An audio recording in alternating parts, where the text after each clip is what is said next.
So, hey, you like my new my new wallpaper on my computer? All right, so this is about my life. Well, I've been posting about being 100% PNT disabled veteran, United States Army, military sexual trauma. When the United States Army and my former supervisor got sexually assaulted by the Army, and then I got out of the Army and got sexually assaulted by my boss. So 4 times in 2 years by 2 different people, two men, and I can't even get in. The details are so graphic of what they attempted on me. I can't even say it on TikTok. It's bad, like really fucking bad. So there's pieces of the story missing because it's not for TikTok. So, I suffered with this for 20 years. I'm putting my story out here on social media because the I held the United States Army and the Veterans Affairs accountable by getting paid, but now the truth about what they're doing is going to be released online by me. The sexual assaults, the kicking veterans out, bad paper discharges. I'm going to make a whole series and I'm going to get into it all because what they're doing is so messed up. And what made me decide to make a whole series on this is that command sergeant major that got recorded screaming at his subordinate. Yeah, that's what they do, and they're getting away with it because nobody's recording them. And who's going to challenge the United States military? They will destroy your life before you even have a chance to do anything at all. So they literally can do anything to you while you're in there. And the people that actually did the things to me, they never went to jail. They never got punished. I got paid because I held the Veterans Affairs accountable. They're now responsible for this because they let it get this far. In fact, when I first reported it, they should have nipped that shit in the bud. They should have took care of it, and it would have never went. I would have gotten paid, but it would not have been gone to the amount of money that I have right now. That is a direct result of the incompetence and a direct result of the fact that they literally thought they were going to destroy my life and get away with it. And that shit backfired. The evidence that I used against them was in my file the whole 20 years. They just never looked at it, or they looked at it and just ignored it and pretended it didn't happen. And my attorney went through everything, pulled the facts out, and laid it out in front of them. They had no choice but to pay. That's the short version of how I want. The very short version. So, by the grace of God, I am still alive. By the grace of God. I learned how to defend myself. I hold 2 black belts in 2 styles, currently working on my 3rd black belt in less than a decade. I will be a certified Taekwondo master with 3 black belts in 3 styles, cross-trained across 4 styles. The 4th style is karate, which is a blue belt. So I cross-train across 4 styles. And will be a Taekwondo master with 3 black belts in 3 styles is how this is going to end up.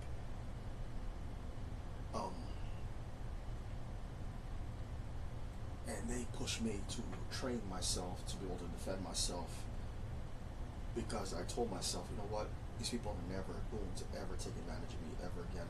And this martial arts thing is not a job. I don't have a job. I stopped working in 2019. I basically retired myself as the correctional sergeant. I used to run prisons, and that's my last job. Last time I had a job was 2019, November of 2019 to be precise. And I said goodbye to them, and that was the last time I had to get in my car and drive to a job. 2019. I've been living my life the way I want for the last almost 7 years now. It's about 6 years going into 7 years of me playing video games and doing whatever I want. I spent all of COVID sitting on the couch. Yeah, that's how that worked out for me. But these people got what they deserved and then some from me. They didn't have a right to put their hands on me, let alone proposition me. And then they tried to bully me excessively, numerous times before they crossed the line. So like literally they went from harassment to straight up bullying, and it escalated all the way into sexual assault. That's why I'm 100% PNT, and they were never going to leave me alone. By the grace of God, I still have a life. I can't say exactly what happened. You can use your imagination. But I was spared to be here today to be able to take care of my wife. So that's how we arrived to this point in my life 20 years later. All I have to say is, if you get into the military, please be careful. It doesn't matter what gender you are. It isn't. These people have no decency. Oh, that's the only thing they're thinking about is sex. That's like the only thing on their fucking mind is sex. And especially if you live in the barracks, they're coming for you, male or female. And they like to get drunk. They like to drink alcohol and vomit in the washer machine. I had a roommate in the barracks defecate in front of my door. The door that the room that we were living in, he took poop in front of the door. And I had to smell that. And then they go and they puke in the washing machine. They treat the barracks domicile like a college dormitory. I'm telling you, it's not what you think it is. They will, they don't pay enlisted, low rank enlisted, don't get paid anything. So they force you to live in the barracks. They force you to live under substandard conditions. The barracks is not like an apartment. Okay, my little bedroom in this house is the size of what my barracks room was, and it's way cleaner than what that barracks room was. Like literally, I can literally eat off the floor in here because I keep this place clean. This little bitty room right here, I'm so grateful for that I have been taking care of it. I'm tossing the trash out on the daily. I'm organizing everything on the daily. It's a lot of hard work because I have a lot of things in here, but I am taking care of it because I am grateful to my wife, grateful that I have this little space to call home, that I have been really taking care of my spot. The barracks room looks nothing like this. It is substandard, mold. It is dangerous. Not to mention you're dealing with people that the first thing on their brain is sex. They go and they walk into the women's. If there's a man, they go try to find the nearest vulnerable female, go knocking on her door, or so I've seen male soldiers just walk into female soldiers' rooms. That's how you set yourself up for this. Because if you're living in a barracks, why would you let a male soldier that you're not in a relationship with enter your room? And especially if you know he's been consuming alcohol. That's your first mistake. You're not seeing him like that. You know he's been drinking, or he's had issues with whatever, and he just knocks and just enters. And like literally, you don't have any kind of long-term relationship with this person. This is somebody you just know from work. I'm telling you, it's going to start something like that, and then they're going to be friendly at first, and then they're going to cross the line. That's how these things will happen. That's what happened to me. And like, I'm a completely straight man, completely straight. I did not invite this upon myself. I was at work in the middle of Iraq, and the two women went back to the tent to go shower or go to bed, and I'm sitting there minding my business, and the guy slid his chair over next to me, put his hand down there, and asked me what did I need. That's the only detail I can say. I can't go into the action that he did and exactly what happened after that in complete detail. There's pieces that I'm leaving out here because they cannot say it on social media. But a lot of stuff happened immediately after that. I immediately lost my career. I lost my life. I lost 20 years of my life was just down the toilet, like completely down the toilet from that one man's action. I get out of the army by force. They chaptered me out of the army for what he did to me. He should have been the one chaptered. I got chaptered. So I lost my whole job. Get out of the army. In 2005, this is 2003, 2005, I go work for a security company. I went homeless because of what the army did. I spent a year hanging in 2004 was rough. I was trying to pay rent, and I wasn't making it in life. By 2005, I lost everything. I was homeless. Took a security job because I was homeless. My boss that hired me sexually assaulted me 3 more times. And it went way further than what the army did. And I got propositioned for something I cannot say on this app or any social media site.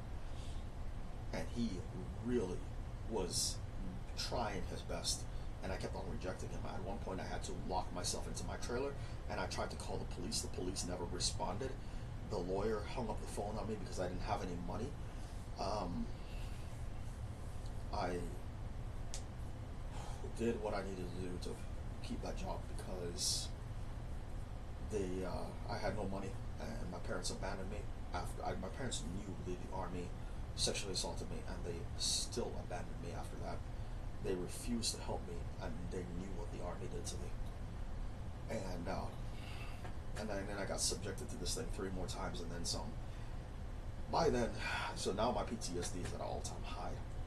I'm losing my freaking mind at this point. Like I said, I'm lucky I'm still here. Okay, this is a lot. Okay, by age 28, I earned my first black belt. Graduated college by force because my parents.